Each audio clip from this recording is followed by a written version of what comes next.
And never again really is now. And still staying with us is Daniel Flesch, visiting fellow at Heritage Foundation, among other accolades. And tune into the earlier part of the show because there's too many to list for Daniel.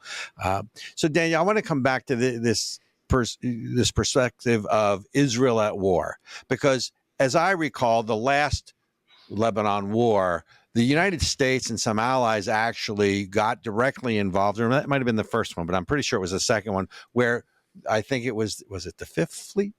I forget which fleet was there, but they were actually basically attacking Hezbollah from the ocean, from the water, right? Do you see the United States or the United Kingdom or any other allies coming to Israel's aid this time around if Hezbollah, in fact, I can't say launches a war because they've already launched a damn war, but I mean, if it becomes more aggressive and it escalates. Thank you. That's why, Ericka, you and I make such a good team. I start the sentence, you can finish it. That's my job. I don't see what's indicative, or perhaps hopefully illustrative, is in April what happened. In April, Iran launched the first ever direct strike from its territory onto Israel when it launched over 300 UAVs and drones and missiles, both ballistic and cruise missiles, against Israel on the night of April 13th and 14th. In response, the U.S. and Israel, the U.S. led a regional network of allies and partners to shoot down most of those drones and missiles. You had the UK, the US, Israel, Jordanians, the Emiratis, the Saudis, I believe, as well. Don't quote me if I need to look back. Some offering offensive capabilities, actually having fighter planes in the air shooting down some of the drones, some offering radar installation capabilities, etc. I see something similar potentially happening against Hezbollah. The problem is the proximity. When Iran sits 1,300 kilometers or 1,500 kilometers from Israel, so things were taking literally hours to go from Iran to Israel. In fact, there was another kind of, in Israel, people were getting the warning that Iran had launched a salvo against Israel. And people then were checking their clocks, like, when's this thing coming? We're waiting up here all night. What's going on? Because it takes a while for UAVs to cross that kind of distance. With Hezbollah, the rockets can come within a matter of minutes, maybe tens of minutes if they're launched further north, deeper into Lebanon, and trying to travel further south into Israel. It's a very short distance in time for anyone to respond with air and missile defense assets. So the opportunity for the U.S. or the UK or anyone to do something in shooting down rockets and missiles is limited. But kind of what you're asking as well is, will the U.S. take proactive steps and actually target Hezbollah? I think that's, frankly, I don't think it's going to happen under this administration, because one thing they've been trying to do is de-escalate. Of course, their definition of de-escalate, or their pursuit of that policy, has only escalated the situation in the last 10 months, 11 months now. It's been very frustrating, frankly, to see and watch. And as Americans, we should call this out. You have a lot of Israelis who will look at what Biden did in a few weeks after October 7th, and it's very notable that he went to Israel. We should applaud him for that, for going to Israel and meeting with victims of the attacks. However, you can only go to Israel to deliver a bear hug in many ways, which is what he did. But since then, it's been a really atrocious record, and part of that has been trying to de-escalate, because they think they want to put pressure on Israel. That de-escalates the situation. Well, that really does is embolden Israel's enemies. And everyone should be aware, Israel's enemies are also the U.S.'s enemies. So to your point, to your question, no, I don't think the U.S. will do anything in the next few months because it's an election season, and you don't want to overtly start another regional war in the middle of an election year. And so we have, 80 or so something days till November. So I don't see that happening. After the fact, might be a different story. Not with President Biden in the office, maybe a change. Yeah, they are so focused on winning the pro-Hamas vote in this country. I mean, Benjamin pulled up some of the protest pictures, and, I'm just like, when you learn now that a lot of these protests are not natural, these are not normal, regular Americans who are wearing Palestinian scarves. These are funded by foreign countries who hate us and are on the side of the terrorists. Death to America, inside America. Like, really, you guys, like, if I know that and I'm just Erica down in Texas, you can't tell me that Kamala or Kamala, whichever one isn't racist, and Biden don't know this, have the same information.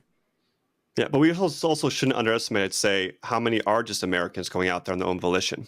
You're right that there's a lot of good work right now being done by some organizations in Washington D.C. and outside to try to track the money and follow. It was the first. I think it first became a national awareness where in Colombia, the people who are protesting and setting up tents on the quad there, all the tents look the same. They all look brand spanking new. They're all amazing, the same. isn't it? They all look the same. Right. They bought them at the same store. Exactly. And it's great. And so I don't know how these college students found that kind of funding, but clearly they did, right? But we should not, I do say this, like, we should not underestimate the fact that you do have a lot of Americans going out there to support what they believe to be, a righteous cause, perhaps. And obviously it's misguided, it's wrong. They're effectively supporting terrorists. They're being misled. So Daniel, you bring up an excellent point. So you are one of the keynote speakers at Israel Appreciation Day, which is really to try to educate the public, especially the youth, about what Israel is about, why it's important, not just as the Jewish state, as we say in the commercial, or the U.S. ally. So my question to you really is, and I want to get to Zionism in a second, because I know you've launched this whole initiative, Israel Educator, which I want to definitely talk about and have people be able to tune in. But you've agreed to be part of the show, the show that we're putting on TV. What do you hope Israel Appreciation Day accomplishes? I hope it accomplishes two things, and hope you got more objectives. But for me, I'm looking at two things. One is to make a clear demonstration show support for Israel, which has been done numerous times in different venues, certainly, but this one promises to be a unique one, particularly at this moment when Israel needs it, and Israel needs to see it from the United States as well. And the second objective is the consensus of this message, the broad consensus you're looking to build, bipartisan, interfaith, et cetera, support in pursuit of that message and support of that message. So that's what I'm trying to see. I know a lot of speakers are coming from across the political spectrum, from different backgrounds. I think that's great. And I guess maybe the final thing's also that this is not a one-off event. This is a day of days, perhaps. And this is something that's going to have legs and really try to reshape and reframe the U.S. support for Israel, and also Israeli awareness about Israel in the United States. No, I appreciate that. So let's talk a little bit about your new venture, Israel Educator. Yes. Right? And I want to see it through the lens of, let's talk about Zionism, because, I find it's funny. It's not funny, but it's comical, is I guess a better word, when at the height of the protests on campuses, and I think they're coming back in September when kids return to campus, some people would go around and they would talk to the protesters and they would ask them, on recording, what does river to the sea mean? Why are you protesting? And most of them had no idea. I would also wager that if you ask them what Zionism is in any realistic term, they wouldn't know that either. So talk a little bit about what Zionism really is and why you founded Israel Educator as well, which I think is another important outreach as you grow that effort. And where can they find you and all that good stuff? Certainly. So the Israel Educator is born out of a lot of my experiences and knowledge, not only serving on Israel's front lines, but also realizing the moment that we're in. Where in the last number of months that I've been doing speaking engagements across the country, I sometimes ask people, are you a Zionist? And the reaction falls into a couple different camps, particularly in the non-Jewish camp. People often say, Zionist, no, what is that? Or that's a Jewish thing. Clearly, I'm not Jewish, therefore I'm not a Zionist. Zionism is, in short, the national liberation movement of the Jewish people. It is, if you're a Zionist, you are someone who supports Jewish self-determination, or the right of the Jewish people to self-determine in their ancient homeland, which is the land of Israel. That's it. If you support that, then welcome aboard, my friends. You are a Zionist. And within that fairly effective definition encompasses a whole variety of political philosophies, beliefs, mantras, et cetera, that people from across the political spectrum can support and find reasons to support and to further as well. So in getting that reaction from people, I'm finding those who are supportive of Israel in the evangelical community, they lack the knowledge and the context and the language really about their support for Israel. And then more specifically in the Jewish community, I find a lot of people saying, well, what's happening in Israel and why do I know the history of this? And what can I do to teach my kids who are going off to college soon, knowing what they're going to face on campuses, the information they need to know? Because there's nothing worse than being confronted with a lot of these pro-Hamas supporters who are chanting horrific things, such as Israel's a genocidal state, Israel's an apartheid state, Israel's a colonial project. And if you're a pro-Israel student, Jewish or non, and you don't have the wherewithal, the context, the knowledge about the history, then I understand you're going to feel intimidated, not want to engage, but these people need to be engaged. So the Israel Educator is about, it's a program that I launched where I educate a variety of audiences, students, adults, parents, religious institutions, law enforcement, any organization about the history of Israel, the Jewish people, and Zionism, and also their importance to Western civilization. Because one thing we're really starting to realize is the forces that are fighting against Israel are coming for the United States next. That's right. You know, we often say first they come for the Saturday people, the Jews, and next they come for the Sunday people, the Christians. So that's really a big element of my project. You could find me at theisraeleducator.com. Reach out to me at daniel@theisraeleducator.com. I'd love to reach more audiences. I've got about 18 different courses that I teach in 90-minute segments. I can do it remote. I can come to you in person. Courses ranging on the history of Israel from Abraham to the present day, about the IDF, about a primer on anti-Semitism, more in-depth conversation about Zionism, about the U.S.-Israel relationship. Again, 18 courses online. Find them. I teach them live because I find the best way that people learn is to be spoken with, not to or at. So I have these very lively engagements where I ask questions and I want to know where people are at, where they're and meet them there so that they get the best educational experience and they themselves are empowered with the knowledge, not only about Israel, that's all well and good over there, but what it means for us as Americans over here as well. I love that, Daniel, because I have to tell you just sincerely, and I've told Robert this same thing. There is a lot of stuff that has come up in the last 18 months that honestly I had never really had to think about.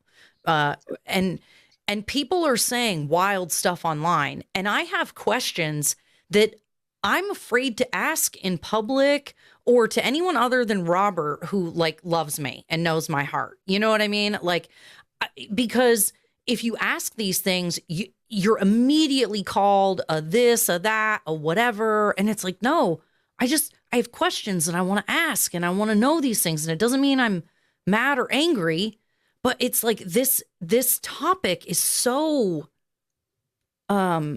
charged. It's so charged. Yeah, it is. And also, it's called an intractable conflict for a reason.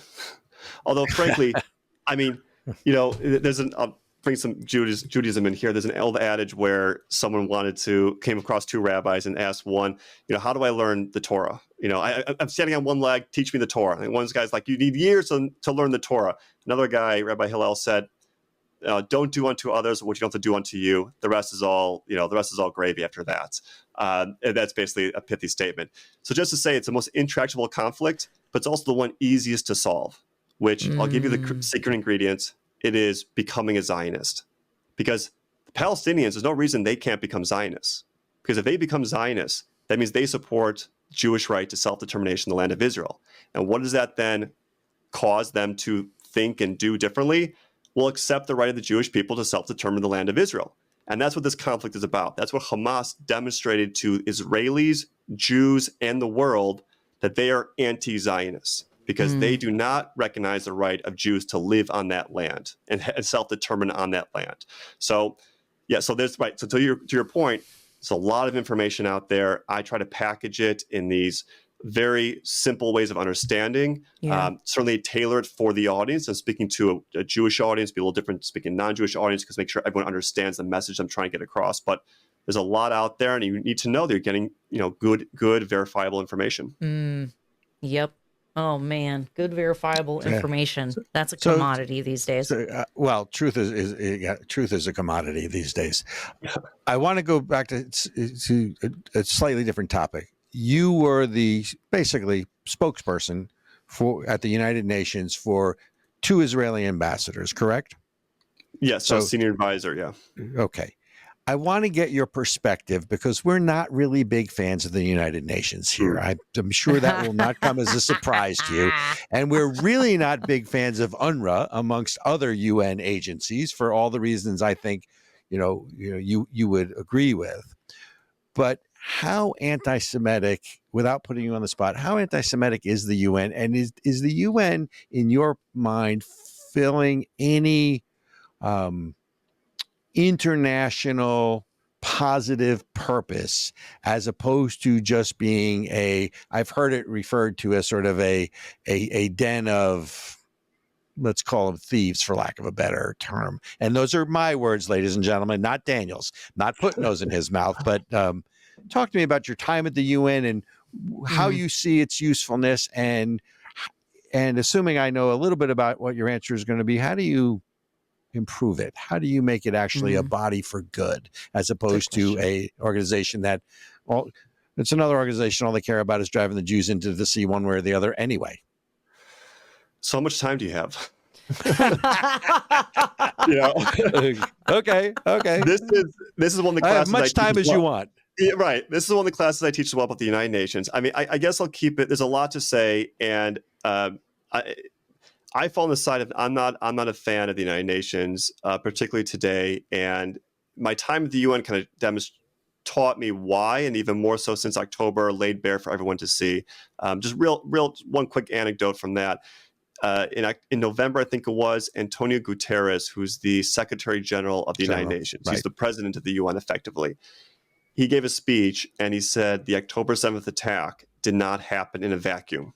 Quoting, did not happen in a vacuum. Now, what he was referring to was that Hamas must have done this because of something the Israelis did, meaning that they are occupying Gaza or they're preventing Gaza, this and that. And the Israelis were breathing. That's what they did. Well, really, for everyone's edification, Israel has not had a soldier or a civilian or anyone in Gaza since 2005. So the last 18 years. But the truth is, it didn't happen in a vacuum. The vacuum, what lacked the vacuum was Hamas wanting to destroy Israel. Also, the United Nations, you have to be clear about what you're talking about. Effectively, the UN, think of it like Congress, and then each state is a different country. So if you had really it's like the Senate, really more than the House of Representatives, like the Senate, where each state has one vote in the General Assembly. And if each state was a democratic state, then you would have a body like the UN General Assembly that'd be democratic, right? Because it'd be reflective of the values of the individual members.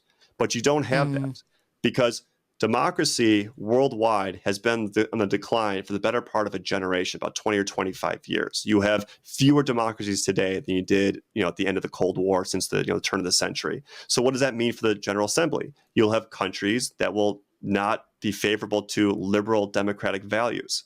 So what then do you expect to happen? You'll have countries like China, who is the United States' biggest strategic threat and competitor for this century.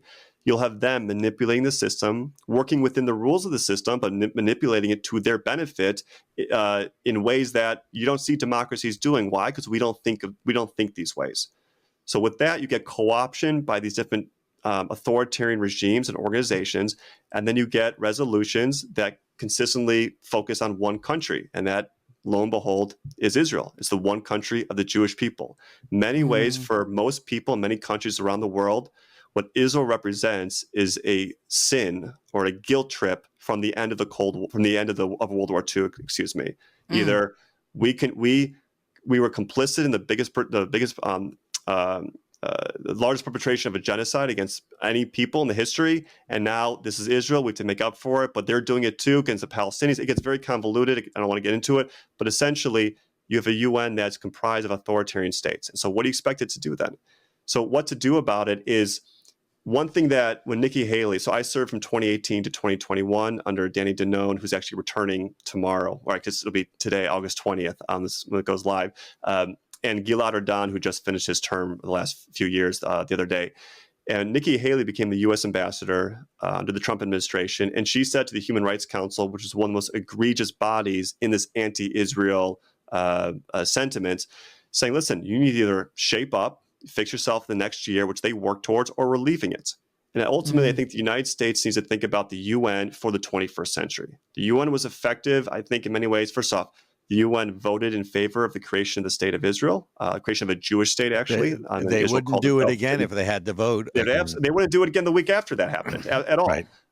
But it was for a time and place that was, looking back, we say it was a good thing in the 1940s. It was actually a UN-led force that went to Korea that the U.S. was a part of in 1950 in the Korean War. But by and large, it's not of the same value, I think, today anymore. And from Israel's perspective, and also America's too, but from Israel's perspective, what is Israel getting? What is the U.S. getting in return on investment to the UN? We give billions of dollars a year. And for what? For anti-U.S. resolutions. And Israel, from its part, it gets UN peacekeeping forces on the northern border, one called UNIFIL, which is an outgrowth of an output of the 2006 Second Lebanon War, where the UN Security Council said, okay, we're going to separate the Hezbollah and Israel by a buffer force called UNIFIL, which will be the interim force in Lebanon of UN peacekeepers. They'll keep Hezbollah north and Israel south. Well, Israel stayed south of the border. It didn't want to go north anymore, but Hezbollah came south. And it's because of UNIFIL that Israel's found itself in this situation where Hezbollah is attacking.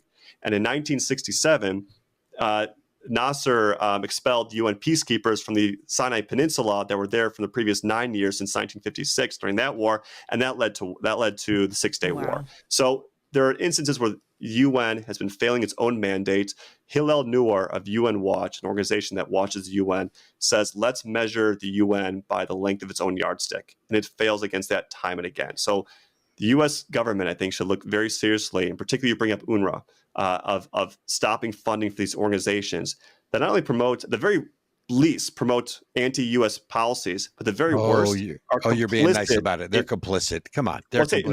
You're being diplomatic. I don't want to put words in your mouth, Daniel, but you are being uber diplomatic here when I think the facts on the ground clearly demonstrate that UNRWA, which I call them UNRWA, maybe I'm mispronouncing the acronym, is complicit in the attacks of October 7th and other terrorist attacks, and complicit in educating the Palestinian youth to hate Jews from a very early age. So you're 100% right, and I stand by everything you just said. It means outside of UNRWA, there's still organizations in the UN that advance anti-U.S. policies. But UNRWA is one of the worst examples, or the best examples of the worst parts of the UN. So for everyone's understanding, UNRWA is the UN Relief Works Agency. It's a weird name for an organization that provides for Palestinian refugees. Not refugees from the October 7th War, not refugees from any time last 7 decades, refugees from 1948. Wait, I have a question for you, just because we're coming up on time. How can you have multiple generations of refugees in one family? Can you explain it? Can you explain that to me? Yeah. So per the UN, there's 2 different organizations that handle refugees. It should only be one generation. Go ahead. I'm sorry. Right. So there's one that's called the UN High Commission for Refugees, and they define a refugee is that if you, whoever you are, if you left your place of home because of war, because of persecution, et cetera, then you are a refugee. And moreover, we try to resettle you in your new host country, in a third party, or obviously the best situation is repatriate you back home when it's safe to go back. And that's it. If you get settled in a third party country, you are no longer a refugee. However, UNRWA, which predates UNHCR by a few months, but we're not going to get into it, they define a refugee very specifically, which if you lived in mandatory Palestine, which is what it was, the area of Israel, present-day Israel, and part of Jordan was called British during the interwar years, exactly, by the British mandate. And you were living there between 1947 and 1949, very specifically during essentially the Israeli War of Independence, and you had to leave for that war, then you are yourself a refugee, and so moreover, you're a perpetual refugee. Become refugees as well. Wait a minute. Whereas UNHCR dwindles the refugee population, UNRWA explodes it, and there are now over 5 million Palestinian refugees, even though only about a few tens of thousands are still alive from that war 75 years ago. So basically, humor me, right? So 100 years from now, there's still a conflict in the Middle East with Israel at the center of it, right? Yeah. So you're telling me that you could be a UN refugee for 150 years, right? And instead of 5 million, there'll be 500 million. Look, by the way, I do have a solution. You can just send them all back where they came from, which would be Jordan. But I don't think that's a really popular opinion. They don't want them either. Yeah. Well, first of all, my other question, because we're now getting into the sort of Robert's sort of copping an attitude here, right? So the other thing people have to explain to me is why it's okay for Egypt to build a wall to keep, you know, the Palestinians from coming into Egypt, but it's not okay for Israel to have a wall. Can somebody explain So what that you're to me? referring to, yeah. So people don't realize. Kamala Harris says she studied the maps and should see that there's a border with Gaza. That Egypt has a border with Gaza, not just Israel. So people Right. focus on a blockade that Israel's imposed on Gaza since 2007, after Hamas came to power and wanted to destroy Israel.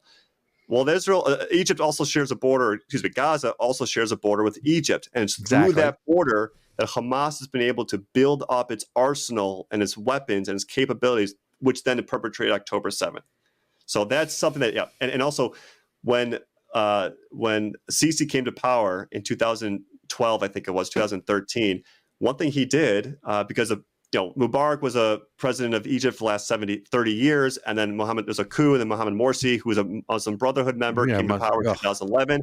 Right. He supported Hamas because Hamas is an offshoot of the Muslim Brotherhood in Egypt.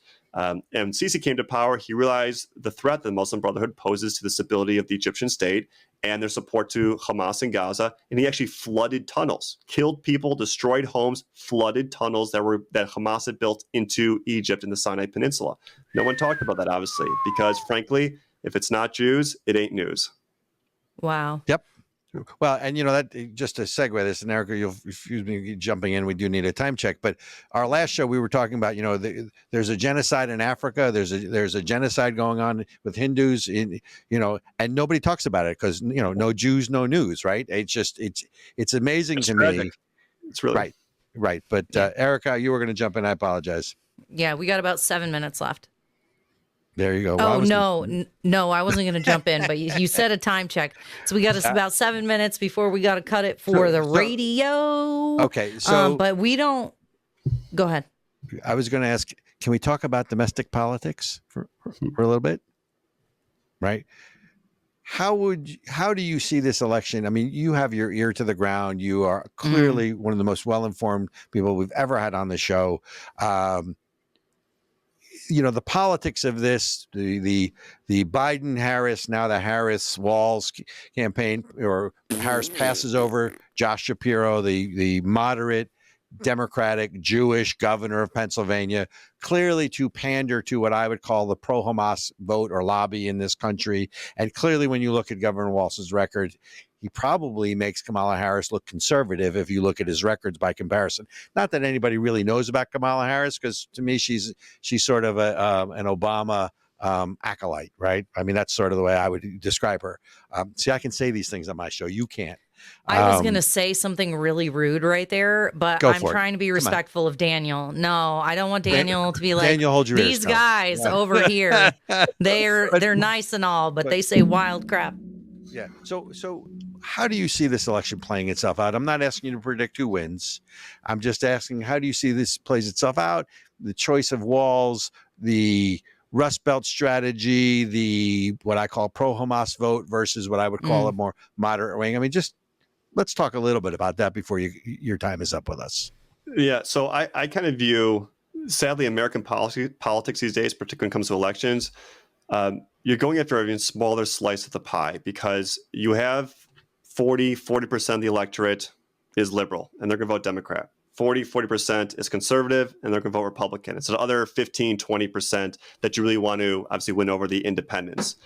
So it's really, if President Trump, I think, if he ties Harris to the Biden-Harris administration's legacy, which, if you remember, a lot of the messaging that came out of this administration early on in the administration, the first year, maybe year and a half, I don't think so much recently, has been tie Biden-Harris administration. You never heard that, I think, historically. I'm not a presidential historian, but I don't think you've heard that much in history of administrations. It wasn't she's with me. We're together. We're a team. It wasn't. Yeah, it wasn't the Obama-Biden administration. It wasn't the Bush-Cheney. It was anyway. So if he That's interesting. Think You're right. In some ways, it showed, that Biden was going to be a transitional figure when he came into the office, right? That's what he ran on. He ran on, I'm going to beat Trump. That's my one goal. and I'm going to do that, and then 4 years, and we'll pass it on to, to Harris or the next generation. Of course, instead of being wait a minute, so transitional, he wanted to be transformational. You're saying the fix was in that early? Oh yeah. Oh well, yeah. no, I think no, I think instead he got this idea in his mind by acolytes and sycophants in his inner circle, who said, instead of transitional, Mr. President, you could be transformational. You can be like LBJ, FDR, you could be JRB, just like that. And so and that required then running to the left and bringing in the progressives, because you needed to pass things in Congress without Republican votes, because no Republican would vote for the Green New Deal. That's right. The IRA, the whatever Reduction Act, so the Inflation Reduction Act, of course, which did the opposite. Yeah. So by being transformational, he's like, oh, wait a minute, I can be a history-making president. And you know what? Why do I want to stop here? It's nice to be president. I'm going to go for another 4 years until, as you said in your monologue, I mean, there was a kind of a coup inside the Democratic Party, not even the party, just leadership in the party, that now replaced Biden with Harris, who Harris was the most unpopular vice president in history. And right alongside there was Biden, until 2 minutes ago, people were looking, well, it's a weak ticket because we got Harris as a VP. Maybe we should replace her. Suddenly she's a president. So I'm not really, I mean, it's if Trump runs a campaign where he says, Harris was right there alongside all of Biden's policies, and particularly on Israel, she promises to be much worse than Biden, I think, because in many ways, Biden, like an old school Democrat, I think he feels it in his kishkas, he feels it in his gut, being supported for Israel. But when it comes out, it's a different story. Getting back to his belief in how I should de-escalate in the Middle East is actually de-escalation. And never forget Robert Gates's comments, his one-time Secretary of Defense. That Biden already been on the wrong side of every decision. Every foreign policy decision for 30 years. So why don't you quote him better than I interrupt you? I apologize. Robert Gates, former defense secretary, said what of Joe Biden? He said that Biden has been on the wrong side of every foreign policy decision for the previous 30 years. He wrote that in his memoir a few years ago. He said that. Wow. So that's telling. Kamala Harris, as you mentioned in your question, Rob, is like, she's going to be worse. PolitiFact, when she was senator, rated her the most liberal senator for those 3 years in the entire U.S. Senate, to the left of Bernie Sanders. Oh no, they're taking it back now. No, they retracted. Oh no. Oh no. I love the whitewashing or the Kamala washing this is such of a history. It is wild. Here's the deal. I was told for sure that Donald Trump was going to ruin democracy and he wasn't going to leave office and the world was going to end and everybody was going to die. And I'm pretty sure the only party I see ruining democracy are the Democrats, or is the Democrat Party. I don't know. Look, Trump, love him or hate him. Republicans didn't just replace their candidate with a person who's never received a single vote on a national level ever. Right. And I'll say from the Israeli and the foreign policy perspective, there was no war in the Middle East. There was no war there was a war in Europe since 2014 when Russia invaded Ukraine, but then it was quiet for 7-8 years until Putin extended that invasion in 2021. And who was president in 2014? Barack Obama. Exactly. Who was president after 2020? Joe Biden. Look, we have maintained here that weakness breeds aggression in international politics. It's really simple. And I would argue, Daniel, that when you're talking about a lot of certainly Iran and the Muslim countries, they have always only respected one thing, and that is the unmitigated show of force. And trying to reason with the zealots, the religious zealots in Iran is you can't, right? I mean, the Western mind doesn't think like that.